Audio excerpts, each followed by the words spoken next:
মৌলানা Mujibur Rahman Hamidi.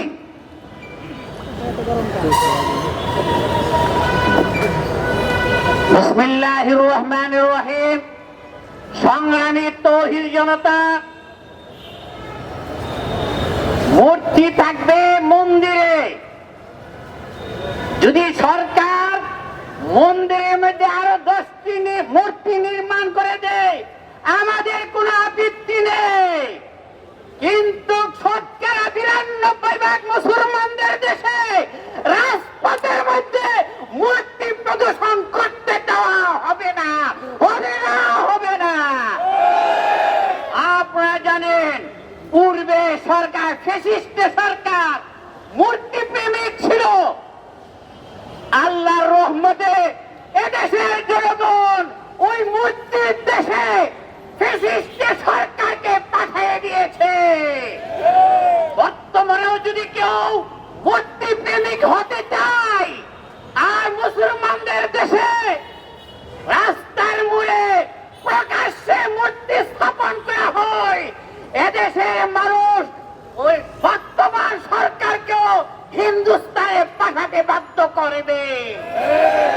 সংগ্রামী তৌহিদি জনতা, আপনারা লক্ষ্য করেছেন এদেশের মধ্যে খুন ধর্ষণ বাড়ছে, চাঁদাবাজি বাড়ছে, সেইগুলি প্রতিরোধ নেই। দেশের অর্থনীতি ভেঙে পড়েছে, সেইগুলি থেকে উত্তরের কোনো ব্যবস্থা দেখা যাচ্ছে না। কিন্তু সরকার তার আইন শৃঙ্খলা পরিস্থিতি কোন ক্রমে নিয়ন্ত্রণ করতে পারছে না। দিন দিন দেশে আইন শৃঙ্খলা অবনতি করছে।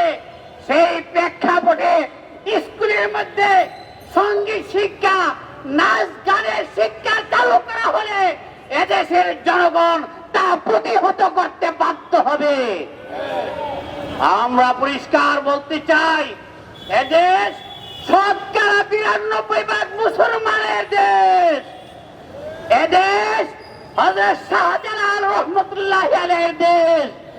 এদেশ হযরত শাহপরান রহমতুল্লাহ আলাইহির দেশ। এদেশ হযরত হাফিজ জহুর রহমতুল্লাহ আলাইহির দেশ। এদেশ ফখরে বাঙ্গাল তাজুল ইসলামের দেশ। এদেশ আল্লামা শামসুল হক ফরিদপুরের দেশ। এদেশের মধ্যে স্কুলের মধ্যে নাচ গানের শিক্ষা হতে দেওয়া হবে না।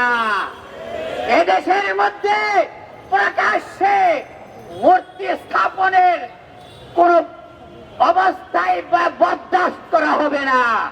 ভাই আমার, তাই আপনাদেরকে ইমানের বলে বলিয়ান হয়ে ইসলাম বিরোধী এই সকল পদক্ষেপ বন্ধ করার জন্য আন্দোলন করতে হবে, সোচ্চার হতে হবে।